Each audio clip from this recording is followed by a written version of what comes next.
Bueno, pues me corresponde a mí introducir este programa, o vamos, a ver si es el primero de una serie de programas y surge esa ocasión para tratar temas que tienen que ver con literatura y filosofía. Exactamente, en este primer programa, pues lo que queríamos plantear sería pues una serie de cuestiones, por decirlo así, preambulares, ¿no? Un planteamiento general de lo que podría ser una filosofía de la literatura, vistas luego desde el marco filosófico. Entonces, para ello, pues tenemos a Pedro Santana, que se dedica profesionalmente a estos temas, ¿no? Que es profesor de filología inglesa, si no me equivoco, en la Universidad de La Rioja, y con Marcelo Suárez, que también tiene una serie de artículos y de conferencias, yo creo que del primer interés sobre todo el Quijote, ¿no? A propósito del Quijote y sobre la interpretación filosófica del Quijote, siguiendo también el materialismo filosófico.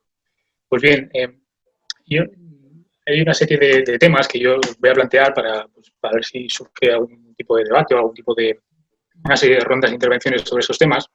Y el primero que yo quería sacar, que creo que es casi es una frivolidad sacarlo aquí porque es un tema tan sumamente amplio, que puede enfocarse desde tantas perspectivas y que tiene tantas aristas que, en fin, que necesitaría probablemente un formato mucho más amplio, pero en fin, creo que es un tema que de alguna manera pues es primordial, ¿no? Es un tema que hay que sacar, y es el tema de la definición de la literatura, ¿no? Es el tema de qué es la literatura.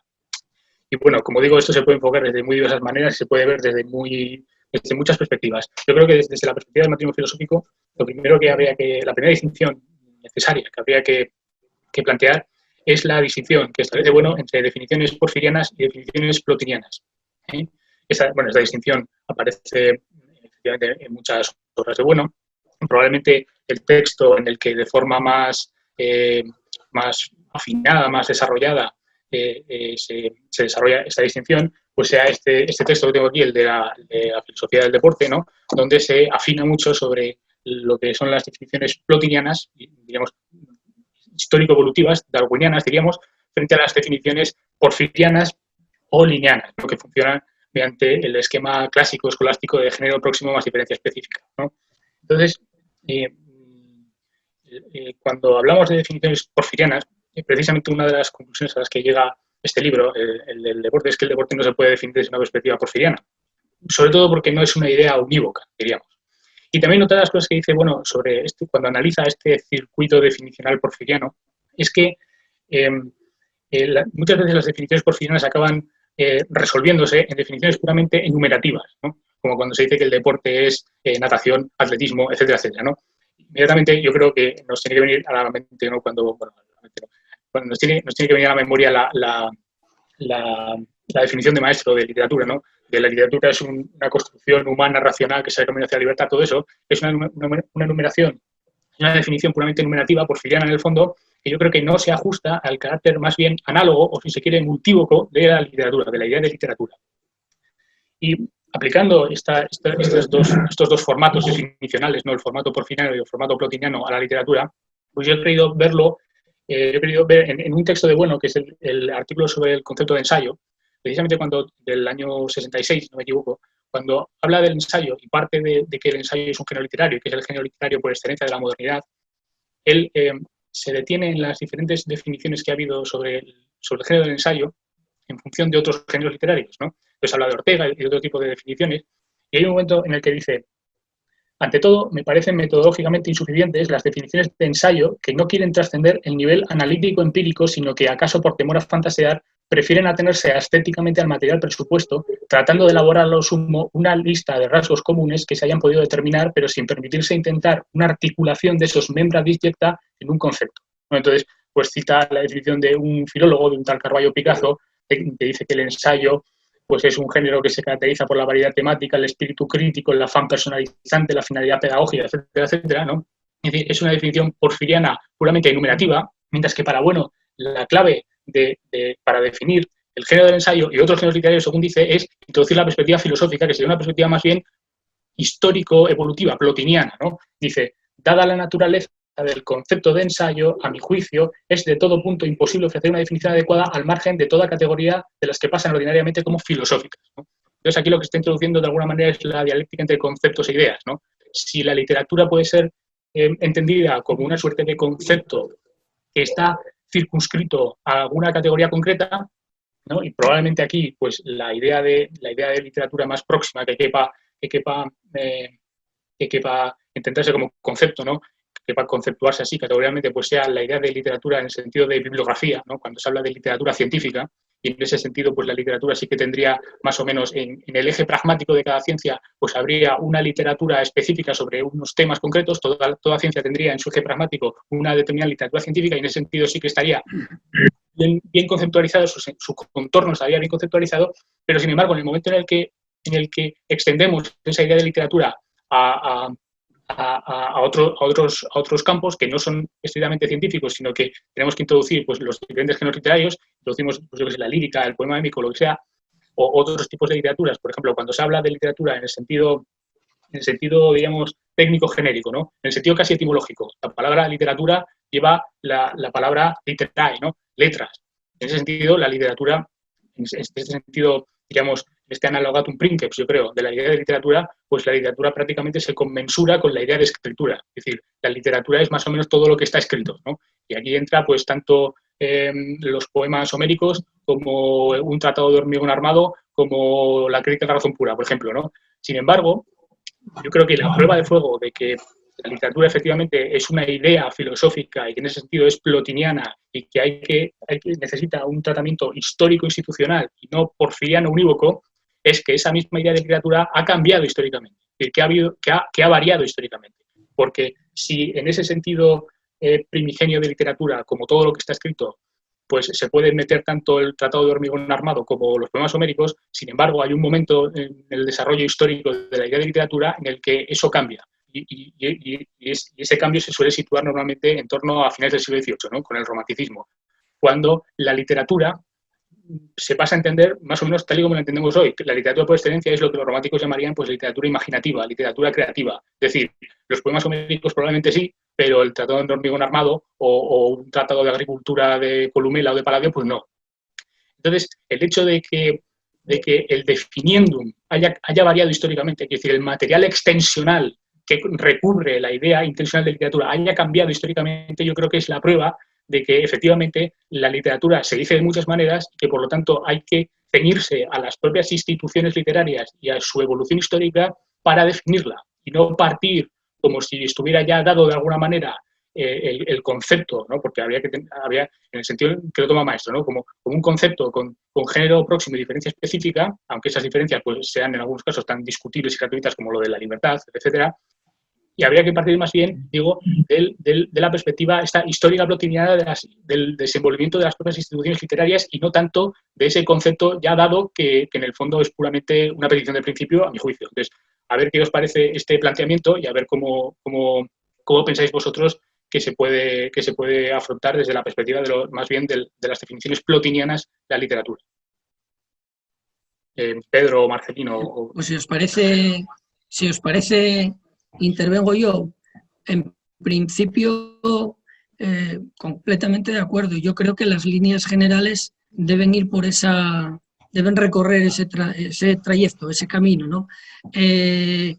Efectivamente, la definición de Maestro se parece mucho más a una definición de tipo porfiriano que a una definición de tipo plotiniano. A mí me gusta llamar, porque en otras ocasiones y respecto a otros conceptos, pues también se da pues a este tipo de tipo porfiriano, que van aumentando la diferencia una tras otra hasta tener un cúmulo extensional de notas, que sería lo que categoriza la definición. Me gusta utilizar el concepto de conceptos arcimboldescos, ¿no? Porque Arcimboldo, cuando quería describir o cuando quería dibujar un rostro, pues lo llenaba de berenjenas y de peras y de cerezas, y entonces tú no tenías la intención, y solamente la intención estaba recortada por una silueta que circunscribía cada una de las distintas frutas, ¿no? Todo el mundo conoce los cuadros de Arcimboldo y sabe a qué se refiere. Ese tipo de conceptos podríamos decir que,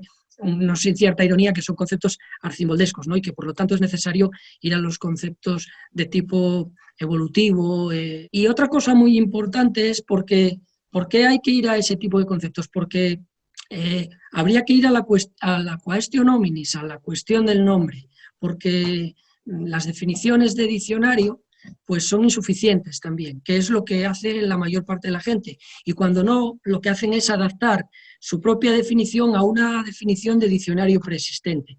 Si, por ejemplo, recogiésemos las definiciones de diccionario, 4, 5 o 3 de los diccionarios más importantes ahora en el presente, por ejemplo, el diccionario de la Real Academia, o el diccionario de María Moliner, o el diccionario de Casares, el ideológico de Casares, veríamos que lo que está ocurriendo en las distintas acepciones de la definición de literatura es que se están cruzando numerosas líneas extensionales, pues por ejemplo, a todo aquello que es teatro, poesía, etcétera, etcétera, o líneas intencionales, otras veces genéricas, otras veces específicas, otras veces criterios de tipo estético, otras veces criterios de tipo axiológico, otras veces criterios de tipo epistemológico. La literatura es el conjunto de conocimientos, o de tipo nosiológico. La literatura agrupa los saberes sobre la literatura. Entonces, lo que tenemos en estas definiciones de diccionario es esa plurivocidad, es decir, se vendría a constatar que aquello que se acoge bajo la denominación de literatura no es solamente, no es que sea algo unívoco, que no lo es, pero que tampoco es multívoco, plurívoco. Entonces, habría que ir delineando pues eso, por dónde agarrar o coger mejor el concepto. Otra cosa es, si se analiza también la historia de los diccionarios, desde, qué sé yo, el diccionario de Covarrubias hasta la actualidad, pasando por todas las renovaciones de los diccionarios de la Real Academia, pues encontramos lo mismo. Yo he hecho para otra ocasión una sistematización más o menos afortunada de todas las acepciones de literatura que aparecen históricamente en los distintos diccionarios y en algunos diccionarios del presente, y lo que se demuestra es eso, que las líneas que vienen a definir el nombre de literatura pues son líneas de tipo, pues eso, axiológico, epistemológico y implantadas en el diccionario de una forma completamente confusiva. Entonces, la primera cuestión, que es la cuestión del nombre, es que tenemos la insuficiencia de los diccionarios para decir qué es la literatura y por lo tanto la insuficiencia de definiciones que no parten de un principio. De unos principios filosóficos determinados. Es decir, hay que ver también qué es esas premisas. Si se quiere hacer una definición de literatura que se ajuste, como tú dices, pues a la rugosidad de esos fenómenos que se conocen con el nombre de fenómenos literarios. Y luego, otra cuestión que también es importante es, y que además la ejercita, pero también la recomienda Gustavo Bueno, que es que hay que partir de los contextos tecnológicos. Y esto Gustavo Bueno sí que lo hace, pues por ejemplo, cuando analiza la esencia de la arquitectura. En la esencia de la arquitectura busca una definición, pero que es una definición tecnológica, que es la definición de León Bautista Alberti, y es una definición de literatura como movimiento de masas, como aproximación y separación de masas pétreas, ¿no? Entonces, de ahí que Gustavo Bueno pues prefiera la dicotomía pues piedras e ideas en vez de filosofía y arquitectura, porque ya con la concepción piedras e ideas estaríamos tocando los términos morfológicamente, mientras que filosofía y arquitectura pues estaríamos tocando los términos, si acaso lisológicamente, en el sentido de que filosofías hay muchas y arquitectura depende de esa definición. Entonces, para aclarar o para intentar desbrozar los materiales que hay sobre qué es la literatura, lo más acertado sería partir de esas cuestiones puramente técnicas, a la manera como se parte en arquitectura de la aproximación y separación de masas pétreas, o a la manera como define, por ejemplo, Quevedo en una silva, pues la pintura, ¿no? En una oda, una silva que dedica al pincel. Pues entonces la aproximación es ya operatoria. Entonces hay que partir de ahí, de esas cuestiones. No lo sé. Creo que... Y esto en acuerdo con lo que tú estás diciendo, por supuesto. Bueno, la verdad es que, pues no sé si es una suerte o una pena, pero en esta fase ya me queda poco que decir, porque no es que esté de acuerdo con lo que decís, sino que me parece que está muy bien dicho. Desde luego, yo creo que muchos autores desde distintos sitios tienen la sospecha de que el planteamiento debe ser plotiniano, ¿no? A veces esta cuestión se plantea como, por ejemplo, hablando de teoría de los géneros, como la diferencia, ¿qué planteamiento es mejor? ¿La teoría de los géneros literarios o la historia de los géneros literarios, ¿no? Entonces vemos ahí que realmente, pues, mucha gente ajena al materialismo filosófico, pues se ha planteado problemas de este tipo. Y desde luego creo que no hay... bueno, por poner otro caso a otra escala, pero similar, cuando en algún lugar Eugenio Coseriu dice, bueno, la novela no es un género, es un individuo. Quizá podría casi mejor decirse, todas las novelas son un todo atributivo, quiere decir que no se entienden unas sin otras. Entonces, ese asunto yo creo que nos pone delante, digamos, de un fracaso que es el de los intentos porfirianos. Yo creo que eso ha sido percibido muchas veces. Hay otra cuestión, una definición también puede tener problemas aparte de ser porfiriana. Puede ser porfiriana y buena y porfiriana y mala. Y desde luego, pero vamos, en cualquier caso estoy totalmente de acuerdo con lo que habéis dicho y con todo lo que ha dicho Kaitz como planteamiento. La verdad es que casi yo no tendría, podría completar un poco lo que ha dicho, pero no tendría, pero aún así me sería difícil. Y desde luego es muy importante, situados en esta perspectiva, lo siguiente que has dicho, Marcelino, los planteamientos morfológicos y no lisológicos. Es decir, tenemos que empezar a pensar en términos de este campo, que no sé si es campo o qué es, pero bueno, pues hay que hablar de cosas, pues como, qué sé yo, como soneto o novela o lo que sea, para fijarnos en cosas que están ahí, no naturalmente grandes palabras, qué sé yo, la metafísica, el espíritu, cosas sublimes, etcétera, etcétera. Y eso, desde luego, nos sitúa, claro, tienen que ser términos reales que nos sitúan en el contexto histórico-institucional. Entonces, únicamente se me ocurre añadir que bueno, aunque no es añadir porque yo creo que ya se ha dejado claro, si nos situamos en el marco de un intento de definición porfiriana, pues más o menos nos situaremos también, corregidme si me equivoco, en la tesis de que sobre la literatura se puede hacer una ciencia, no una ciencia particular que estudie, por ejemplo, qué sé yo, la prosodia, sino pues una ciencia total de la literatura. En cambio, una definición plotiniana sería solidaria de que lo que podemos hacer con la literatura es lo que es el título de este programa, una filosofía de la literatura. Tesis que lleva, naturalmente, aparejada la imposibilidad de que exista una ciencia de la literatura. Insisto en ciencia en singular y total, no que haya ciencias que traten de la literatura, o de las novelas o de los cantares de gesta, eso es otra cosa. Entonces yo creo que ese sería más o menos el asunto. Me temo que no sé, estamos, no sé, Kaitz, me dirás bastante de acuerdo hasta aquí, y Marcelino. Sí. Y yo creo que eso es más o menos el planteamiento en el que estamos, en la plataforma sobre la que podemos seguir, ¿no? Sí, yo, al hilo de lo que decís los dos... Además... Sí, bueno, sí. Sí.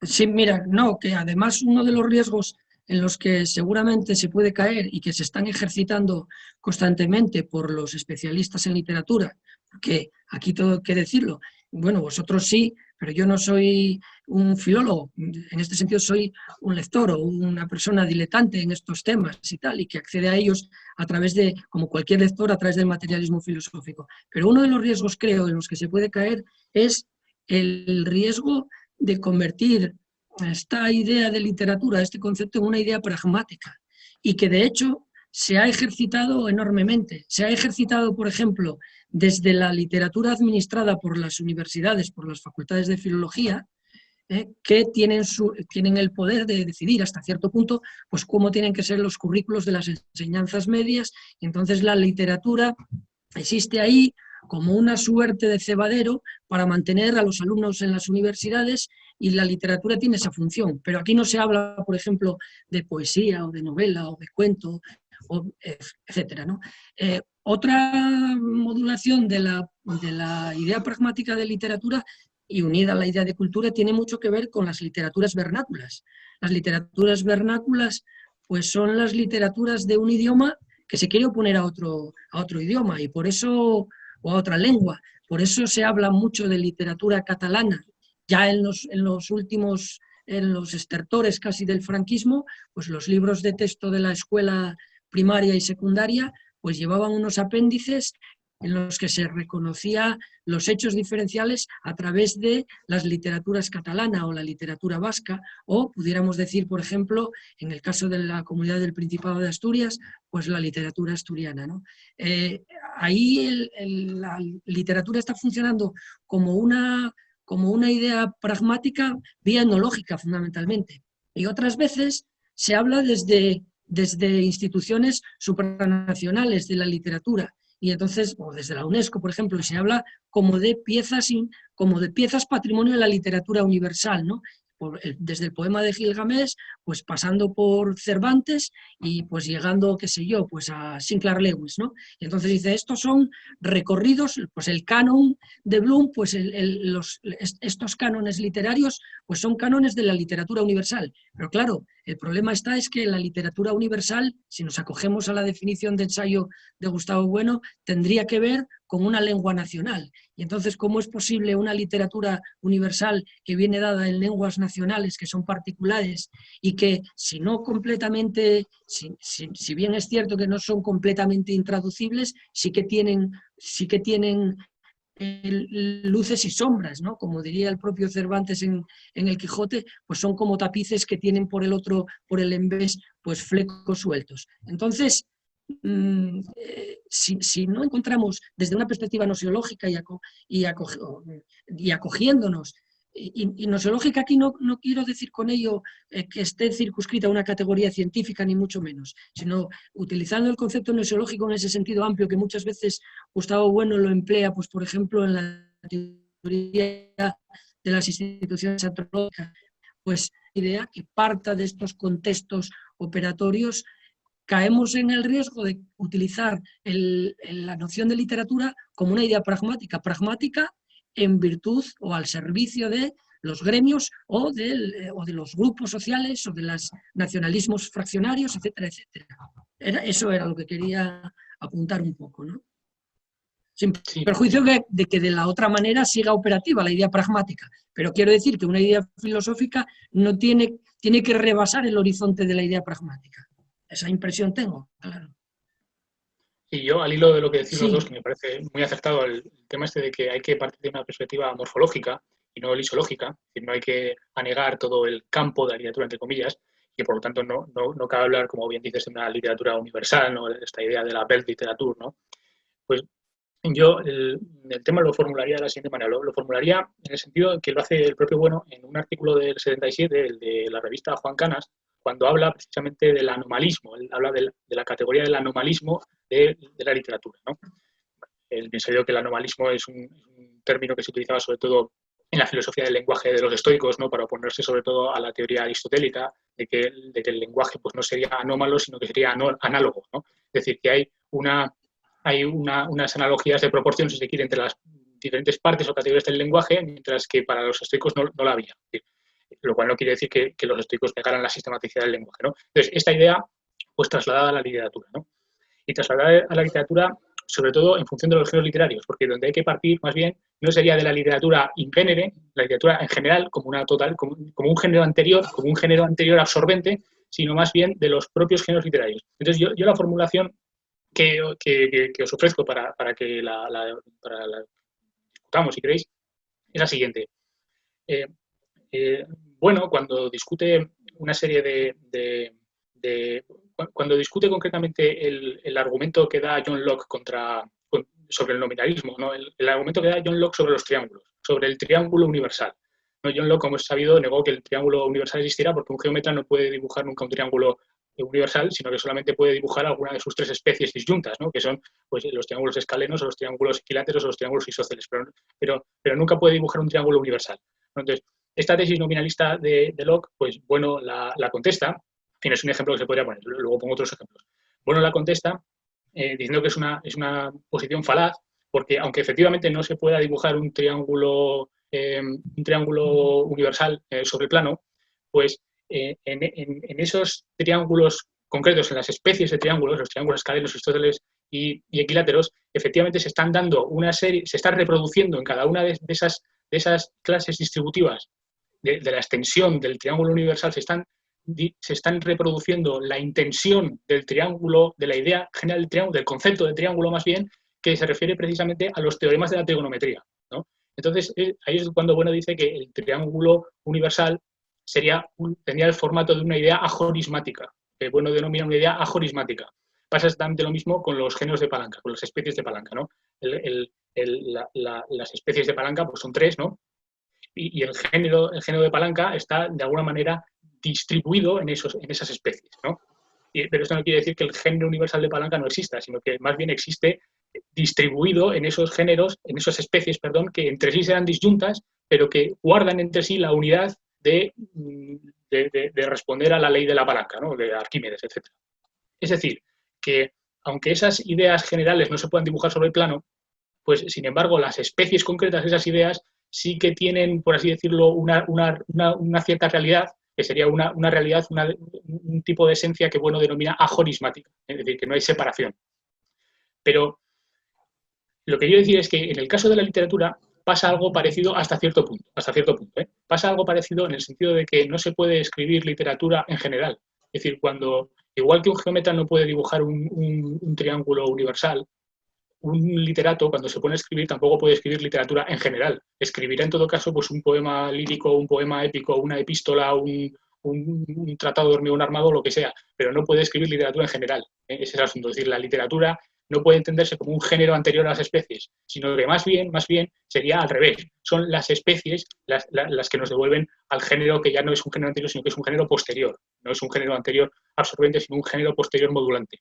En ese sentido, la literatura tiene ese carácter ajorismático, porque se realiza en las especies concretas, diríamos, en la novela o en la lírica o donde sea.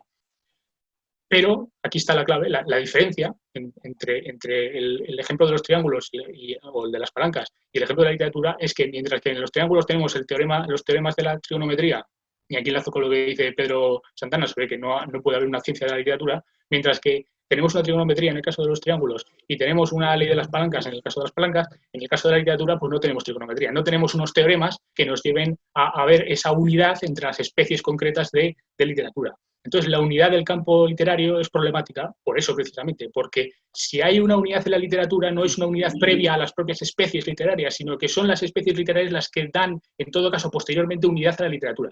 Y esto, perdón si son ya muchos temas y os desbordo, pero esto estaría muy en relación con el tema del arte sustantivo, ¿eh? Es decir, ¿cómo se puede predicar la sustantividad de las obras de arte literarias?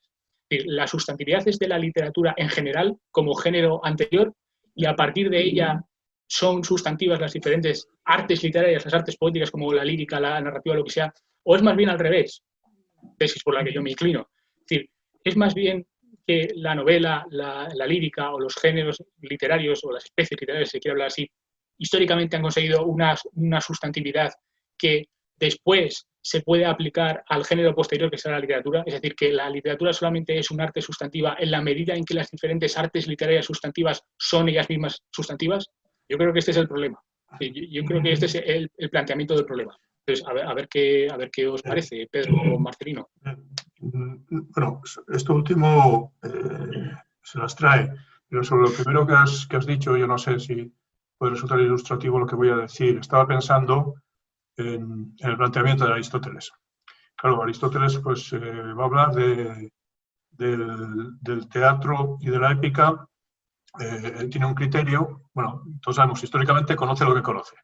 Por alguna razón parece que la poesía lírica no va a entrar dentro del campo de la poética y sabemos que en cambio sí la comedia, aunque no se conserve el libro en que trataría de la misma. Pero bueno, el planteamiento que hace se basa en unos criterios.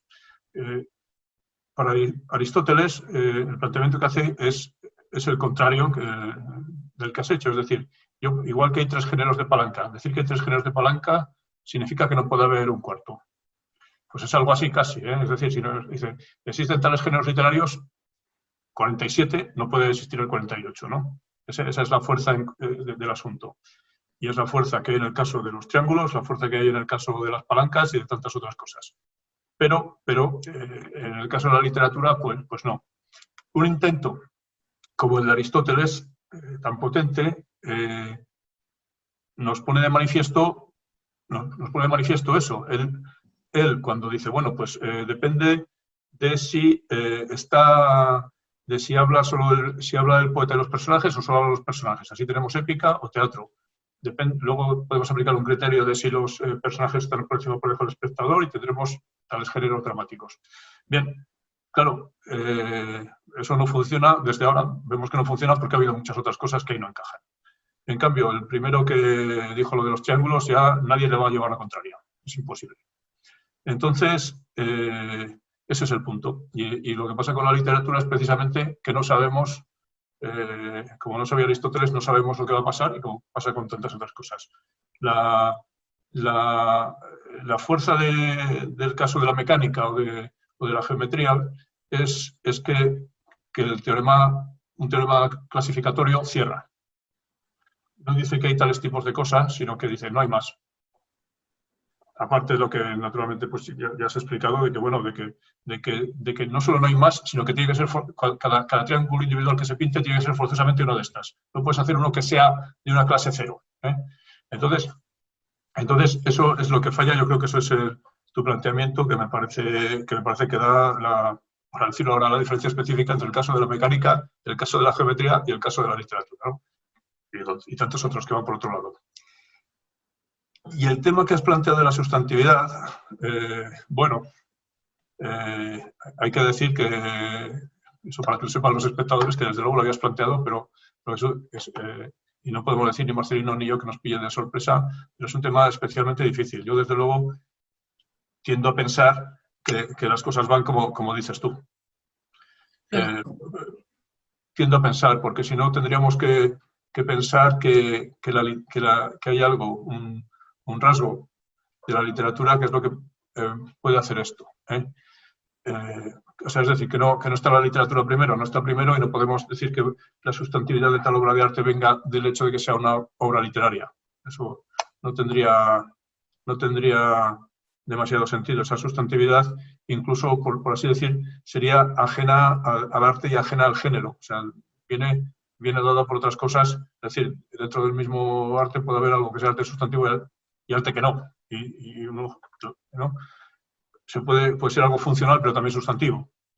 Entonces, claro, es una cuestión particularmente difícil. Yo lo que no sé hasta qué punto, esto no lo sé, es ortogonal, se cruza con el asunto de los géneros o del arte o de la literatura.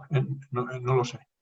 Pero es un tema pues que se las trae y es evidente también, como constatación empírica que nadie se oculta, que para cualquier género, subgénero, estilo literario que cojamos, prácticamente para todos, quizá para algunos no, ¿verdad?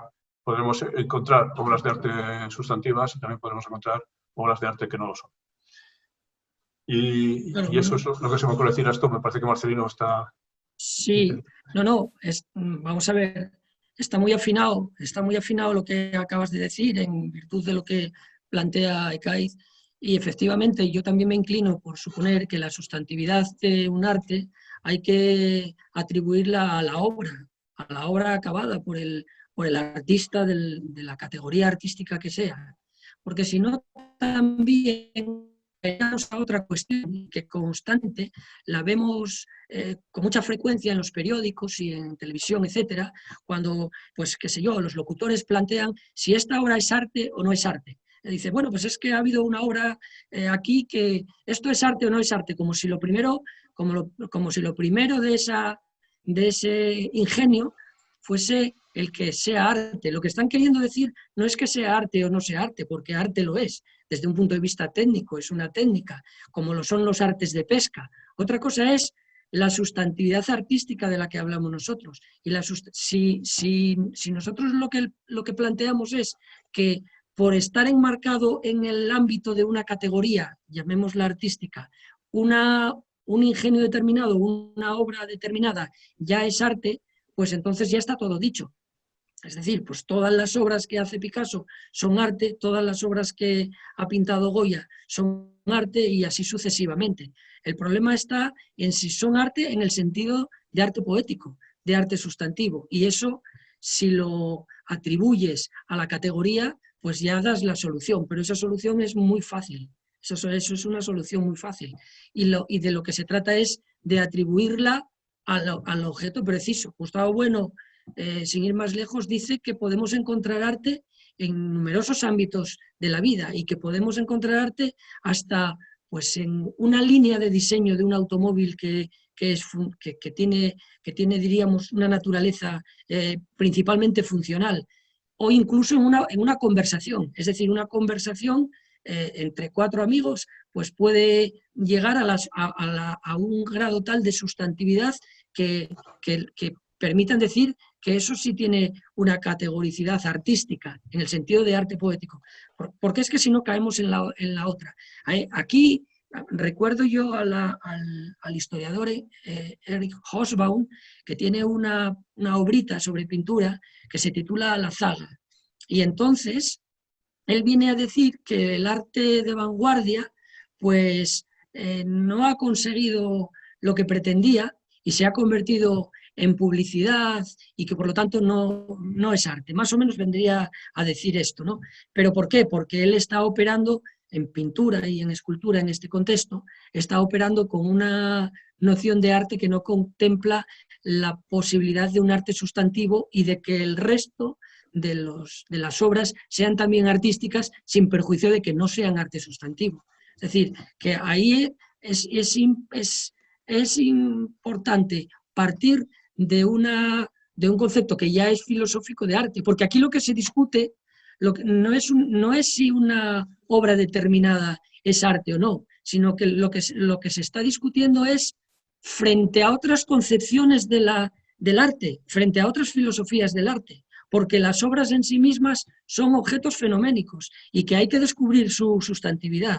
Y esa sustantividad nosotros la estamos poniendo desde la perspectiva del materialismo filosófico y se da en un contexto de muchas alternativas filosóficas, donde encontramos pues, desde el psicologismo hasta el objetivismo idealista o naturalista, pero también el objetivismo dialéctico que presupone el materialismo filosófico. Entonces, la cuestión es esa. Por eso me parece atinado y afinado lo que estáis diciendo, ¿no? Aunque también difícil, y yo no me atrevería a decir la cosa es así porque requiere pues desbrozar y trabajar más materiales, pero me parece que la línea que ha marcado Cáiz pues es una línea bastante que pisa por lo menos terreno no tan pantanoso como se pisan desde otras líneas, ¿eh? Esto es. Sí, bueno, haría falta un estudio, como dices, morfológico, ¿no? De cada uno de los géneros, aplicar la teoría de la esencia, probablemente la teoría de la esencia plotiniana a cada uno de los géneros y no tanto a la literatura en general. Yo quería volver un poco sobre lo que ha apuntado Pedro Santana sobre Aristóteles, porque me parece muy interesante y creo que entronca también con el tema de la unidad o del anomalismo del campo literario, entre comillas, ¿no? Porque, como dices, Aristóteles, es cierto que Aristóteles, por una parte, sí que maneja una cierta perspectiva plotiniana cuando dice pues, que los temas de la tragedia clásica, ¿no? Pues han partido sobre todo de la épica homérica, ¿no? Parece que dibuja ahí una perspectiva histórica, ¿no? De transformación interna de los géneros, pero es cierto que a la hora de la verdad, cuando tiene que definir la tragedia, por ejemplo, pues la definición aristotélica de tragedia evidentemente es una definición porfiriana. En el fondo es una lista de lavandería, ¿no? Pues suele decir, es una rapsodia. Y esa objeción que has hecho tú, pues en el fondo es también la objeción que hace Kant a las categorías de Aristóteles, que es una pura rapsodia y no hay sistematicidad. Es decir, ¿por qué son las que son y no más o menos, ¿no? Entonces, precisamente yo creo que la perspectiva literaria, teórico-literaria, que se puede oponer a esta rapsodia aristotélica es la de los métodos formales del siglo XX, sobre todo el formalismo, como estoy pensando en Prop, famoso la morfología, precisamente la morfología del cuento fantástico de Vladimir Prop, ¿no? O en fin, o todos los estructuralistas, cuando se dedican a hacer este tipo de combinatorias entre personajes, situaciones, acciones, este tipo de combinatorias, ¿no? Este tipo de tablas matriciales de todas las situaciones que puede generar una determinada obra literaria, ¿no? Como puede ser en el caso de Propp, pues el corpus de los cuentos fantásticos rusos o eslavos o lo que sea, pues eso sería más bien la posición contraria a la de Aristóteles, ¿no? La posición contraria a esas definiciones que funcionan de una manera puramente enumerativa, ¿no? Suponer que hay una suerte de sistematismo subyacente a toda la literatura, ¿no? Yeah. La gramatología, en el fondo, ¿no? Sí, Que hay una gramática, ¿no? Eso también lo tiene muy trabajado en la Universidad de Oviedo Carmen Bóves, ¿no? La maestra de maestro, cuando trabaja, por ejemplo, lo que ya llaman la gramática de no sé qué novela, es decir, hacer la gramática del Decamerón de Todorov, ¿no? Es decir, cómo funcionan las obras literarias en un sentido, es decir, cuál es la estructura subyacente de las obras literarias, la estructura ausente, ¿no? Por utilizar otra palabra clásica de la teoría del siglo XX. Yo creo que ahí está la clave, porque si realmente existiera esa estructura ausente, habría una unidad, habría una cierta categoricidad subyacente a la categoría literaria. Pero el problema es que no la hay, creo yo. Ahí hay dos cosas, o muchas. Bueno, primero, seguramente creo que con Aristóteles hay que ser cauto y dejarlo, es verdad lo que has dicho, pero bueno, quizá lo que sea más arbitrario en su caso son los criterios que utiliza cuando empieza a clasificar. Él primero define la poesía como la imitación o representación de las acciones humanas mediante la palabra, mediante el lenguaje, y luego empieza a introducir unos criterios que sirven para clasificar los géneros que él conoce y que ha decidido pues, incluir ahí. Claro, la cuestión con Propp y todo esto, claro, tiene dos asuntos. Primero, pues Propp con el cuento popular ruso y Todorov con el Decamerón, pues claro, tienen un corpus. Un corpus finito, pues hombre, se puede sistematizar o no, o hay una enumeración finita o se puede sistematizar. Y quizá más en el caso de Propp que en el de Todorov, no lo sé, y hay muchos otros más, como bien has dicho. Pues hombre, hay, digamos, un trabajo, digamos, sintáctico, o morfológico razonable, que nos pone delante de muchas cosas y que tiene un alcance que es el de tal corpus o el de tal otro. Entonces, dando por buenos los hallazgos de estos autores, pues se refieren a ese corpus y no a otro. Claro, esto ya es suficiente para hacernos sospechar, como bien dices, que no existe la gramática de todas las obras de la literatura del mundo mundial, ¿no? Y, por otro lado, claro, hay un problema también importante, y es el carácter sintáctico o morfológico en las palabras de Propp, o gramatical en las de Todorov, que, pues eso, son sintaxis. Nos hablan cómo se combinan unas piezas que han distinguido previamente, cómo se combinan, al modo en que un sintacticista, un gramático, hace sintaxis pero no hace semántica. El sueño del estructuralismo americano de decir, bueno, vamos a empezar por distinguir los fonos, luego los fonemas, luego los morfos, los morfemas, etcétera, de una lengua amerindia, la semántica la dejamos aparte, porque no nos interesa, porque no es muy científica, pero sobre todo porque no nos hace falta. Eso es curioso, no nos hace falta para hacer la morfología y la sintaxis. No es verdad, pero dándolo por bueno, no sé si eso funciona en el caso de la lingüística, pero bueno, creo que no. Pero en el caso de la literatura significa para corpora realmente muy reducidos. Eso creo que está bastante claro, ¿no? Incluso, por poner un ejemplo, bueno, de este tipo de dificultades, digamos, extensionales, ¿no? Cuando hablamos del soneto, pues, ¿qué hablamos? Del soneto italiano con sus formas, luego el soneto con endecasílabo con acentos en cuarta y séptima del Marqués de Santillana, lo metemos o no, el soneto shakespeariano lo adjudicamos, estos otros sonetos que ahora tienen alejandrinos en vez de endecasílabos, en fin, estos otros que, vale, ¿entendéis lo que quiero decir? El soneto está cambiando también, está creciendo, está por un lado, por otro, entonces quienes se dedican a esto empiezan a toparse con dificultades para entenderse, para decir, esto si es, o sea, lo que pasa con toda la literatura, pues pasa también con el soneto, ¿no? Esto quiere decir, pues eso, pues que que si no hacemos un planteamiento desde una teoría, digamos, dinámica de la esencia, no podemos tratar de nada de esto que hay aquí, de estos materiales, porque se nos escapa. La manera de que no se nos escapen es la estrategia, valiosa sin duda, tipo PROP. Vamos a coger un corpus muy pequeño. Pero que esa estrategia sea valiosa nos pone de manifiesto el problema del que estamos hablando todo el rato. No podemos empezar desde el principio, ya, tira.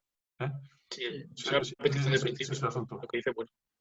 Eso lo dice el mismo Bueno cuando critica el estructuralismo. Pues sí, es verdad, cuando critica este tipo de enfoques, lo que dice que son una petición de principio. Porque claro, estás dando por supuesto el corpus que tú estás después analizando, disfrazándolo, dice de sistemático, cuando no es sistemático. Y ese es el asunto. Y lo estás disfrazando como si hubiera efectivamente una combinatoria matricial que está funcionando desde abajo, pero si la hay es porque tú lo has seleccionado ad hoc para que la haya. Y ese es el asunto.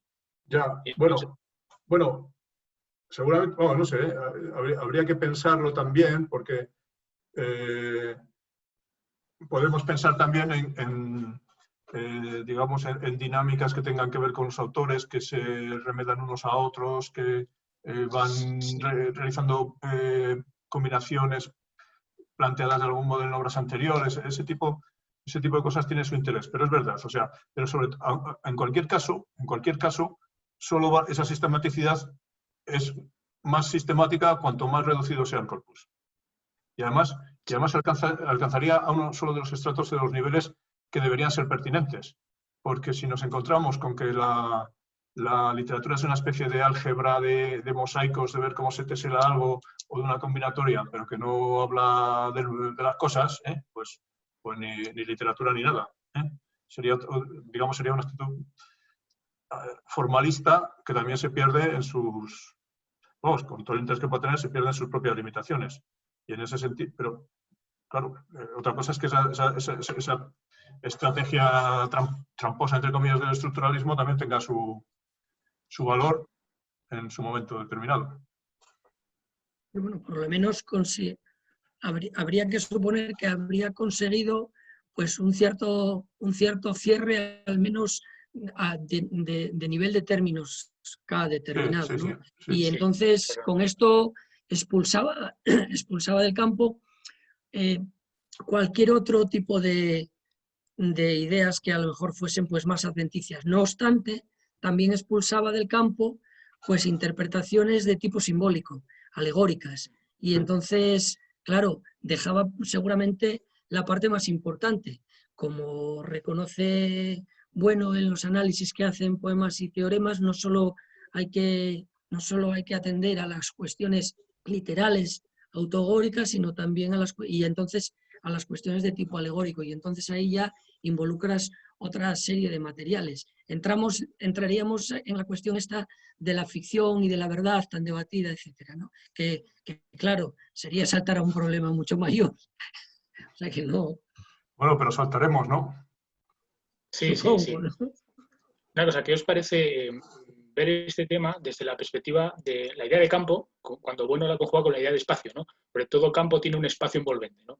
Entonces, podemos decir que esos términos que los estructuralistas o los formalistas del siglo XX más o menos intentaron concatenar entre sí a un determinado nivel, pues son efectivamente los términos del campo de la literatura. Claro, como dice Marcelino, hay un cierre, pero es un cierre tecnológico. Es un cierre tecnológico que está meramente postulado. No hay manera de cerrar eso en ningún sentido, sino que es un cierre puramente tecnológico que está postulado ahí, que vamos a tomar como literarias estas obras. Ya está. Poner una serie de términos, aunque sea ad hoc, da igual. Una serie de términos, y estos son los términos del campo de la literatura.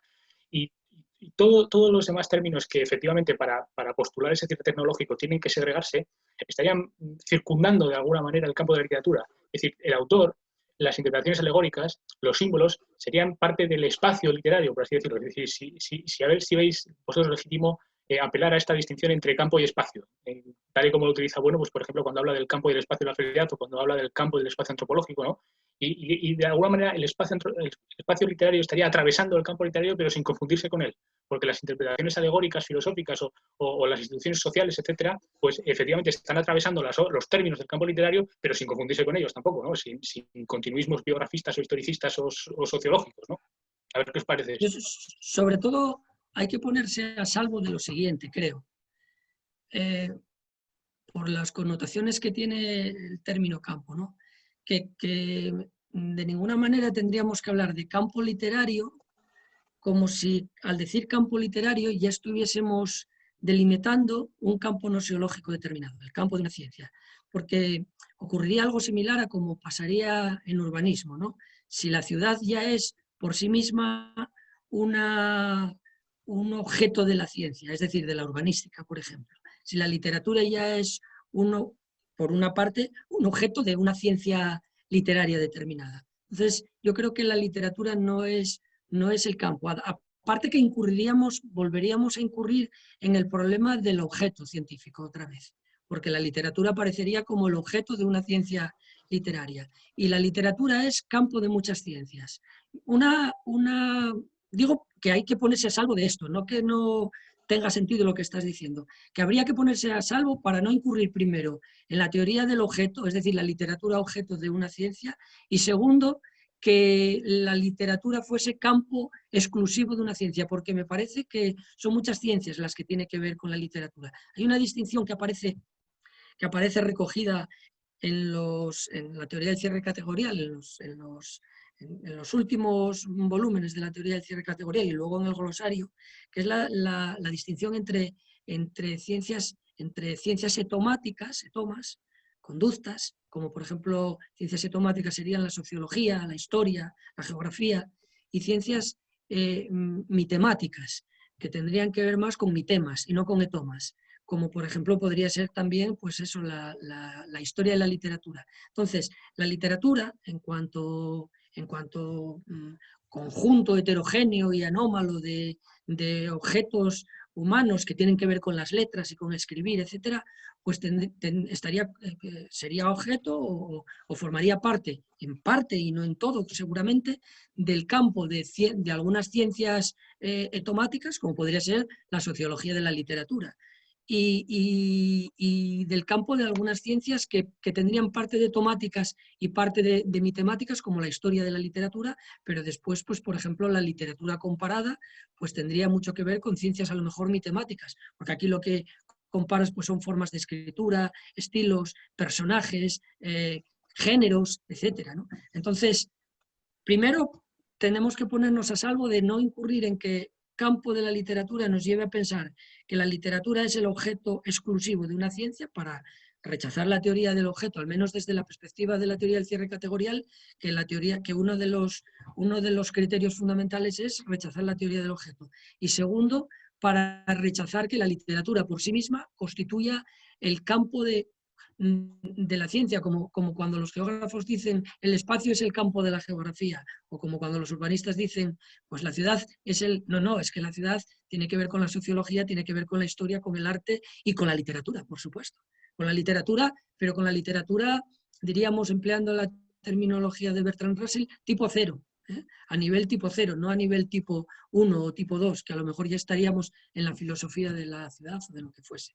En principio sí. Y luego lo que dices, habría que ver cómo serían esas articulaciones, porque la definición desde el punto de vista de la diríamos, de la claridad, pues parece que está clara, pero habría que ver también desde el punto de vista de la distinción, diríamos, de la articulación de sus partes, ¿no? De su entorno. No lo sé. ¿Qué dice Pedro? Sí, no, o sea, Pues, una pequeña cosa. Sí. Una pequeña cosa. O sea, yo contaba efectivamente con que el campo de la literatura no se puede hablar de un campo científico con unidad científica en absoluto, para empezar, porque la propia unidad de ese campo ya es discutible, porque sería una unidad en todo caso puramente oblicua, ¿no? Claro. Pero, o sea, yo estaba pensando más bien cuando Bueno habla, por ejemplo, del campo de la felicidad, lo cual no significa que tenga que haber una ciencia de la felicidad. Es decir, bien. Vale, Sí. Iba a decir otra cosa, pero bueno, se me ha olvidado, que siga Pedro. Es que hay a mí todo lo que decís y esto que has dicho, Marcelino, me parece muy relevante y muy pertinente, pero también ocasiona curiosos problemas, ¿no? Es un hecho, o sea, es un hecho que comprueba cualquiera que se mete en una biblioteca de una facultad de letras y ve cómo están clasificados los libros, sociología de la literatura, del arte, lo que sea, psicología, psicoanálisis, historia, etc. Claro, lo que pasa es que eso plantea, para decirlo en estos términos, un curioso problema extensional, porque seguramente, extensionalmente al menos, la literatura que encontramos en un caso o en otro no es la misma. Voy a poner un ejemplo muy conocido. Para explicar el asunto de la función poética del lenguaje, se recurrió, ¿verdad?, a un eslogan político que difícilmente se puede clasificar de literatura, el I like I, con esas aliteraciones y esas cosas. Entonces, claro, resulta que lo que sirve para, por ejemplo, el estudio de la prosodia, pues también se puede, literaria, pues sirve para estudiar la prosodia que no es literaria. Del mismo modo, volviendo a Aristóteles, que se puede escribir pues Heródoto en verso o lo que sea. Entonces, eso es verdad, pero también nos plantea un problema curioso que tiene que ver con el comienzo de toda la conversación, que es el problema de esta cosa de los libros, de manera realmente extensional, la literatura, y podemos entrar también en la intención, porque eso sigue manteniendo el problema. Es decir, tenemos todas esas ciencias y, como era de esperar, ninguna de esas ciencias nos resuelven el problema del contorno que tenemos ahí. Entonces, eso sigue estando ahí presente y funcionando. Y no hay una ciencia, y claro, podríamos aplicar lo mismo de la historia, de la sociología, etcétera, a otras disciplinas, y a disciplinas científicas en particular. Pero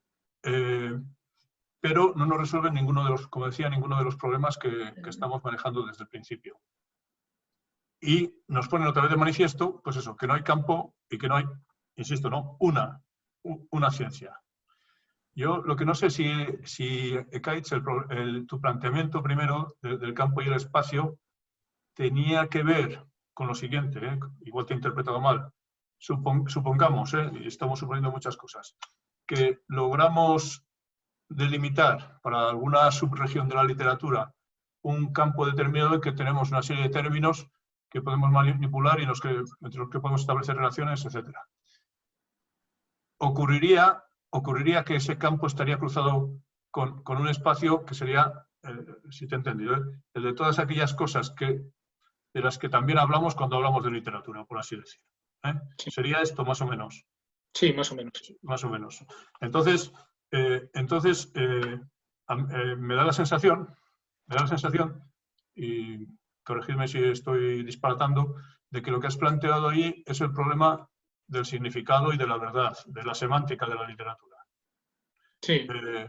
Es que sería algo así como decir, mira, en cuanto a la sintaxis de la literatura no sabemos qué pasa, pero estos estructuralistas ventajistas y tramposos en algún pequeño caso han dado una pista. Pero además con la ventaja, que yo he creído también entender en la intervención anterior de Marcelino, de que han echado del campo a algunas interpretaciones fantásticas o algunas teorías fantásticas de la literatura tipo psicoanálisis y tal. Pero queda totalmente sin tratar el problema de fondo. El problema de fondo es cómo es que tal obra literaria habla de tales objetos no literarios. Habla de hombres o de personajes, etcétera, etcétera. Ese es el problema de la semántica. Y ese sería el problema que es el más peliagudo de todos, pero también es el más importante. A fin de cuentas, importaría poco que algo estuviera en verso o en prosa, fueran endecasílabos o octosílabos, pero la cuestión sería por qué nos interesa más allá de la música del verso o de la prosa. Y ese es el problema también que yo creo más difícil, que es el problema, para decirlo ya, el problema de la ficción. Claro, claro. Bueno, pues mira, yo os voy a plantear una cuestión.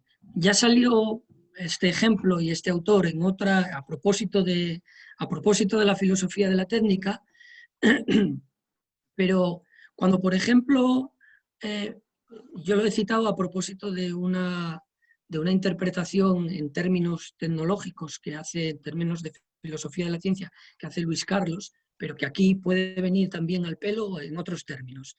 El autor es Bruno Bettelheim y su obra es una obra que se titula Psicoanálisis de los cuentos de hadas, ¿no? Este Bruno Bettelheim, pues lo que hace es analizar en términos de psicoanálisis, en términos de pulsiones o en términos de complejos de Edipo, etcétera, o en términos de superación de la infancia, etcétera, pues los distintos cuentos de hadas. En este análisis, en principio, lo que está haciendo Bruno Bettelheim, si concedemos que el psicoanálisis es una ciencia, en principio, lo que estaría haciendo es con esa literatura una ciencia, pero es curioso, estaría haciendo ciencia de psicoanálisis con la literatura, pero lo interesante de esto es que para hacer ciencia del psicoanálisis con la literatura, con los cuentos de hadas, por supuesto, me refiero a la literatura con los cuentos de hadas, pues dejan de ser literatura. Es decir, o al menos dejan de ser en cierta manera arte sustantivo, porque lo que él está interpretando aquí es que esos cuentos tienen una referencia a una realidad, desde luego alegórica, pero que tienen un contenido, tienen un contenido de verdad. Y aquí ya está planteado la cuestión de la ficción. Es decir, los cuentos de hadas no serían ficciones, y si son ficciones, lo son en el sentido en que están envueltos en otras realidades más complejas, en otras esencias más complejas. O no serían ficciones en algún sentido lexicográfico de ficción, pero los cuentos de hadas serían o tratados de psicoanálisis, o monografías de psicoanálisis, o síntomas o síndromes de pacientes, o del mismo autor, claro, o de... Eso es. Una de las dos cosas. Es verdad lo que dices. Y claro, y digamos, seguramente, esto seguramente nos podrá corregir, el rebote de los formalistas fue contra este tipo de cosas, al menos en parte. Claro. Sí. Entonces, eso es cierto, y es curioso que, claro, el llevar, digamos, la alegoría perfecta, por así decir, elimina la ficción. O sea, es como pues, algunos poemas que hay por ahí que son directamente, pues, bueno, recuerdo ahora uno de Coleridge, pues que es el enunciado de un teorema matemático puesto en verso, ¿no? Pues con un juego literario más o menos gracioso. Pues claro, ahí ya no hay nada de ficción. O sea, eso es... Entonces, claro, es una desaparición total del asunto. También es verdad que seguramente si vamos a este Bruno Bettelheim o a otros autores similares, comenzando claro, por el mismo Freud, pues veremos que alguna trampa de vez en cuando hacen, ¿no? Para forzar los materiales que tienen y para darles una forma que más o menos se adapta a lo que está, al marco en que quieren encajarlo, ¿no? Pero lo mismo pasaría con las interpretaciones sociologistas, historicistas, marxistas, por ejemplo, de muchas obras literarias tan abundantes, con todo el postestructuralismo también, a partir de otra... estarían buscando, pues eso, un sistema, para decirlo un poco, recuperando el término de maestro quizá en otro sentido, teniendo un sistema de transducción que funcionaría a todo trapo, ¿no? Eso sería lo que pasa con esto. Pero, y lo más curioso también es que no solo desaparece la sustantividad, no solo desaparece la ficción, sino que también desaparece hasta casi el mismo texto. O con lo que, en el sentido de las estructuras propias del texto o las de carácter lingüístico, literario, que algo merecerían de atención. Claro, por la misma ley, si interpretamos, pues, por ejemplo, de Zola Germinal como una denuncia social, como se ha interpretado incluso desde el cine, etcétera, y entonces parece que como si la obra literaria en cuanto novela pues desapareciese. Parece que es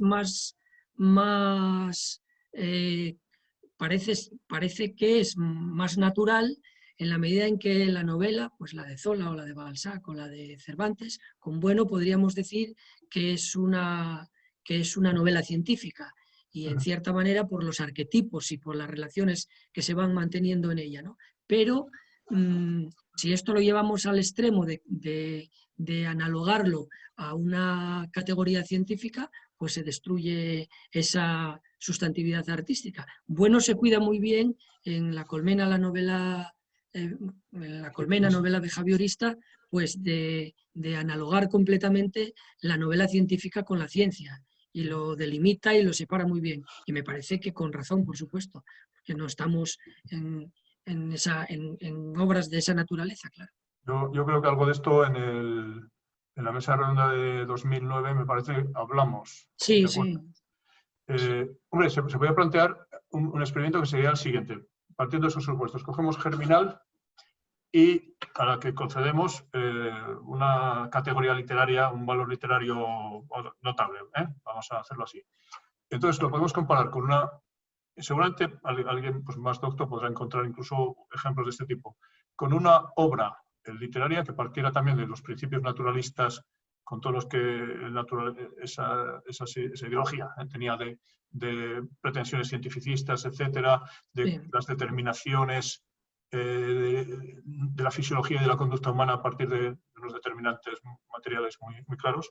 Una obra peor literariamente, pero más certera desde el punto de vista, por ejemplo, de la denuncia o incluso de la descripción de este tipo de fenómenos, ¿no? O sea, la diferencia estaría, tenemos algo así como decir, Sola se equivoca sociológicamente en algo, pero no se equivoca literariamente. Y en cambio este otro autor ahí sí que acierta lo que falla, pero no nos gusta. Vemos que es una novela muy mala. Yo creo que no sería muy difícil encontrar, sobre todo en el campo de la novela, ejemplos de este tipo. Y eso pues nos pone por delante quizá del asunto de la sustantividad. O sea, decir, bueno, ¿qué hay ahí para que eso sea así? ¿Cuál es la ventaja que hay aquí para que digamos que el que tiene que pasar al libro de historia de la literatura sea Emile Zola?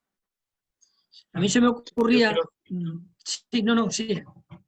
No, nada, un apunte sobre el tema este de la psicocrítica, sobre la crítica psicológica en general. Yo creo que tenéis razón, pero que también hay que tratarla desde una perspectiva más morfológica, porque hay muchas clases de psicocrítica, no exclusivamente la psicoanalítica. Entonces, es verdad que cuando se utilizan las obras literarias como documentos psiquiátricos para psicoanalizar al autor, pues en ese sentido sí pierden todo tipo de sustantividad, porque precisamente se están entendiendo como obras adjetivas, ¿no? Como obras que están vinculadas pues, a los problemas psiquiátricos del individuo. Pero hay otros casos de psicocrítica más moderados, si se puede hablar así, que yo creo que sí que son interpretaciones que, aunque no se estén de acuerdo con ellas, yo particularmente me parece que son la mayoría bastante malas, bastante gratuitas, pero aunque no se estén de acuerdo con ellas, sí que son interpretaciones alegóricas, yo creo, justas, entre comillas, ¿no? Es decir, que no reducen la obra a puros documentos psiquiátricos. Sí, bueno, pero seguramente también, yo no sé en qué estás pensando, pero por ejemplo, Gilbert Durand y esos, las mitocrítica y ese tipo, ya casi dejan de ser psicocrítica y se convierten, como el mismo Jung, en una cosa distinta que al final casi en algunas versiones puede ver... Pero sin necesidad de irse a la mitocrítica, dentro de la propia psicocrítica. La psicocrítica no necesariamente tiene que remontarse al autor. Puede ser una psicocrítica sobre los personajes. Sí, hombre, ahí Lionel Trill, ¿no? Decía que decía las posibilidades que había. Se podía psicoanalizar al autor, al personaje, y no sé si decía y al propio lector o algo así, ¿no? No sé si lo decía en plan chiste, como lo decía. Pero bueno, pero claro, pero siempre se está... es muy se está convirtiendo en algo adjetivo y si no hay que hacer equilibrios muy difíciles. Yo lo que me refería es que hay versiones de la psicocrítica y la mitocrítica y estas cosas que ya son muy poco psicológicas, por así decir, y que casi se plantean más como una teoría de los arquetipos. La literatura es algo que funciona sobre una teoría de arquetipos, o sea, cosas tipo Mircea Eliade o Durán o esta gente, ¿no? Sí. Que casi parece que han trascendido también lo psicológico y que tiene una especie de antropología más o menos fantástica, que es la que también explica la literatura, las obras literarias. No sé si estoy siendo muy injusto aquí, pero bueno. Bueno, pero siempre, efectivamente, no, yo creo que no te falta razón. Incluso siempre cabría la posibilidad de ver a Bruno Bettelheim no como haciendo ciencia sobre Blancanieves o Cenicienta, sino como haciendo pues una reflexión, sin que esa reflexión, pues una ideología, una reflexión de segundo grado sobre, y que no tendría por qué ser ciencia, nos quedaríamos como un poco más acá. Entonces, siempre cabría verlos así también. O sea a mí, cuando yo he empezado por el mismo Freud en este tipo de ensayos sobre arte y tal, me parece que lo que están es abogando por el psicoanálisis, es decir, diciendo, mirad si es verdad hacer psicoanálisis, que aquí lo encontramos también.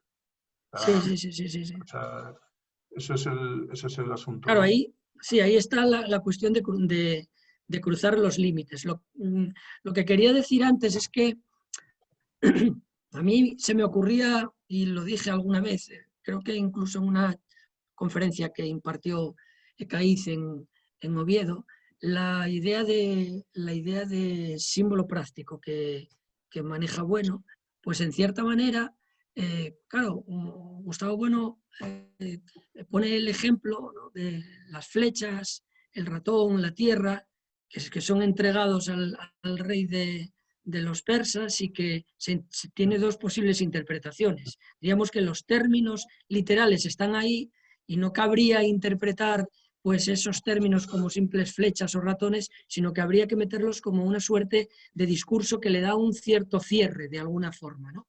Pero claro, eso depende de la pragmaticidad del símbolo, es decir, de que el símbolo se cumpla. Y en cierta manera la interpretación alegórica de la literatura no estaría nunca cerrada, de ahí que a lo largo del tiempo pues quepan muchas interpretaciones de una misma obra y que quepa decir al autor, pues tú, una vez escrita la obra, eres un intérprete más. Y ahora dependerá de... Pero siempre tiene que haber ciertos fulcros de realidad, sí, claro.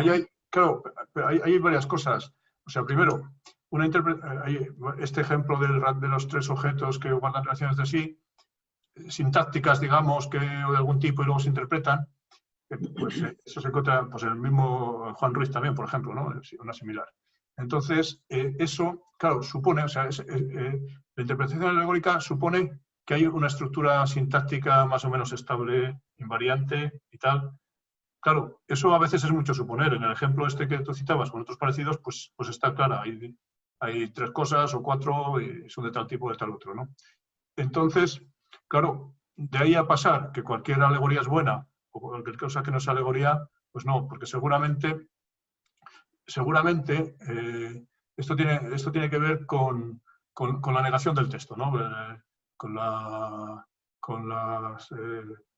Más que con la estética de la narración, con la reader response theory, con esas cosas en que lo de no hay texto. Porque claro, si somos capaces de encontrar una estructura, digamos, estable en un texto, siempre lo mismo, ¿no? En un cuento tipo Plop o en los de las hadas o en lo que sea, pues bueno, podemos decir, bueno, podemos describir, podemos ver aquí lo que hay y decir, siempre tenemos este le pega un golpe en la cabeza a este otro y este otro luego se levanta. Pero claro, las obras valiosas generalmente suelen ser más complejas y las alegorías muchas veces funcionan si, primero, nos ocultamos a esa complejidad sintáctica, por llamarlo de algún modo, que podemos tener una gran obra literaria. Es decir, primero, para que la alegoría funcione, en muchos casos tenemos que sacrificar la complejidad. Y segundo, pues como dices tú, me parece que es por donde ibas, claro, no todas las interpretaciones son igualmente interesantes, ni ricas, ni intercambiables, ni nada de nada. Por un lado, el texto existe y hay estructuras que podemos ver ahí. No se puede olvidar algunas páginas del libro para entender o para dar una interpretación del conjunto del libro, y no podemos tampoco decir que cualquier interpretación vale lo mismo, que la tentación está ya de tantas décadas últimas que ha informado pues, de algún modo a muchas corrientes, y que, no sé de esto, bueno, ¿qué opinaréis vosotros dos? Que yo creo que tiene mucho que ver con esta ceremonia del profesor de literatura, no necesariamente anglosajona a estas alturas, en que magnánimamente pide interpretaciones igualmente valiosas a todos sus alumnos para que espontáneamente suelten sus chorradas, aunque al final va a llevar el agua a su molino. Sí, yo también diría sobre la teoría de la recepción que mencionas, diría más o menos lo mismo que de la crítica psicológica. Sí, porque es verdad que hay una vertiente dentro de la teoría de la recepción que se llama la vertiente subjetivista, psicologista de Husserl, sobre todo, que ahí sí que se niega el texto, básicamente, porque lo que tú dices de las aulas de literatura, donde el profesor dice, ¿qué os parece este texto? Y cada uno dice lo que le sale de las narices, ¿no? Al margen de lo que diga el texto. Pero luego es verdad que hay otra vertiente de la teoría de la recepción que es más historicista, que realmente es un trabajo puramente filológico casi, que es la línea que va más bien por Hans Robert Jauss, que lo que hace básicamente es una enumeración histórica de las diferentes recepciones, de las diferentes interpretaciones. Recepciones realmente ávidas. Eso es. Yo creo que ahí sí que la teoría de recepción, que es la teoría de recepción seria, la que realmente se hace, porque lo otro es que realmente, más allá de las aulas... O piensa en Stanley Fish o esta gente, ¿no? Que, sí. Y en buena parte de todo el postestructuralismo, que tiene una retórica que yo creo, no sé, igual me estoy pasando, se deja de escribir con esto. Vamos a fijarnos con nuestro ingenio y tal en un trozo del texto para ponerlo de manifiesto, para a partir de ahí crear unos juegos artificiales estupendos en una conferencia o un artículo y ¡pum!, soltar algo así. Yo creo que la deconstrucción, el tipo de estudio literario se basaba mucho en el ingenio, quizás supuesto, en el carisma, ¿verdad?, de algunos de sus nombres, para proceder a esto. Digamos, olvidarse del texto por la vía de destacar un aspecto y pasar de una línea al conjunto, de la anécdota a la categoría y a través de eso, pues, establecer todo esto. Yo creo que el problema de la construcción, yo creo, es que no establecen una distinción verdaderamente profunda entre lo que es el texto literario y lo que es la reflexión, diríamos, de segundo grado sobre el texto literario. No, lo que dice Gustavo Bueno en Poetizar, que es más interesante la reflexión sobre la poesía que la misma poesía. Igual que es más interesante el aparato digestivo que la misma digestión, ¿no? Eso lo dice Bueno en Poetizar. Pero esto es lo que los deconstruccionistas no entienden, porque ellos creen que una crítica literaria, hacer una crítica literaria sobre una obra, hay una continuidad total. Es decir, que las dos son literarias. Entonces pueden decir prácticamente lo que quieran, porque es así. Sí, pero fíjate que, bueno, me está refiriendo sobre todo a los estudios literarios críticos no sé, desde Podeman a Gilles Miller o a quien sea, ¿no? Esto incluso, pues, yo creo que esta estrategia habitual aquí me voy a pasar varios pueblos, de mucha gente de esta que, digamos, son malos historiadores, por ejemplo, ¿no? Está pensando en Foucault, por ejemplo. Que los hechos no nos fastidien, que los hechos históricos no nos fastidien esta teoría tan apabullante que estamos teniendo, ¿no? Entonces, ese es un problema, sí, como dices, claro, con la deconstrucción pasa eso. Tiene ese postulado de no establecer la frontera del texto con lo que decimos sobre él, o del género literario con la crítica o esas cosas. Sí. Pero bueno, por cierto, no sé. Creo que tenemos que ir terminando, o sea, que última intervención cada uno, yo creo. Creo que sí, creo que hasta las 10:30 como mucho. Además, esto quizá estábamos ya empezando a calentar motores. No, lo contrario, esto es la deconstrucción y tal, igual estábamos muriéndonos por sitios raros. No, pues bueno, lo último. Me parecía bastante interesante. Bueno, como queráis, empezar lo mismo, Pedro.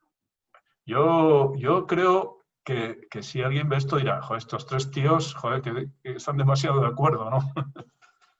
No sé.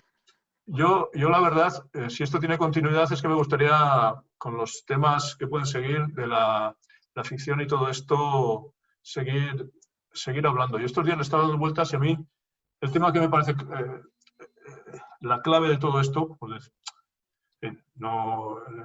no es ni el núcleo de esencia, pero la clave, o sea, lo que pone todo en funcionamiento de algún modo es la ficción. La mímesis también por su lado, la ficción, esas son las ideas claves que hay que si tenemos valor nos tenemos que meter con ellas. Porque es lo que separa, por ejemplo, la literatura de la historia, diría uno en principio, ¿no? O la épica de la historia. Y entonces, ¿qué es esto de la ficción? Que resulta que va a ser lo que convierte a la poesía en más científica o en más filosófica que la historia. Estoy con Aristóteles también, pero eso es un problema porque se dice, ¿por qué es la poesía más científica o más filosófica, según se traduzca, ¿no? Pues será porque por la ficción. Entonces, ¿qué es la ficción para que produzca estos efectos? Ese es el tema. Sí, claro, ¿no? Que deberíamos hacernos con él. Sí, claro, dicho de otra manera, es el tema, es que claro, los temas están aquí, en cierta manera, el tema de la acción, en cierta manera, de las operaciones de una forma análoga como ocurre en las ciencias. Entonces, pero estos individuos están todos de acuerdo, pues bueno, estamos de acuerdo con matices que nos vamos poniendo unos a otros y que forjan el acuerdo cuando se dan esos matices, porque estamos en una misma plataforma filosófica. Sí, yo no, en esto no veo nada de extraño, y el que lo mire desde otra posición y no vea no vea, diríamos, las irisaciones, el juego de las cosas que estamos tratando, entonces, pero es un problema de sus gafas, ¿no? No como lo veo yo, claro. No, sí, no, ningún problema. Pero bueno, yo lo que quería decir con este último de Kites es que si nos vas a convocar para hablar de cosas de estas, de la ficción o de lo demás. Sí, es lo que iba yo a decir ya como conclusión, que quedáis emplazados a otro debate sobre ficción o sobre el tema que queráis, vamos, que tampoco sobre ficción, ¿no? Creo que es el tema que toca. No lo sé, yo no quiero... Yo lo he dicho porque es uno de los epígrafes que tú nos habías mandado. Sí, efectivamente. Sí, no sé si era el siguiente o el cuarto o el quinto, pero bueno, lo que tú digas. Pues muy bien, sobre ficción, ya está. Queda decidido. Bueno, pues nada. Queda hecho y dicho. Pues nada, un saludo a todos y nos vemos pronto entonces. Vale. Venga. Bueno, a ver, hasta luego. Hasta luego.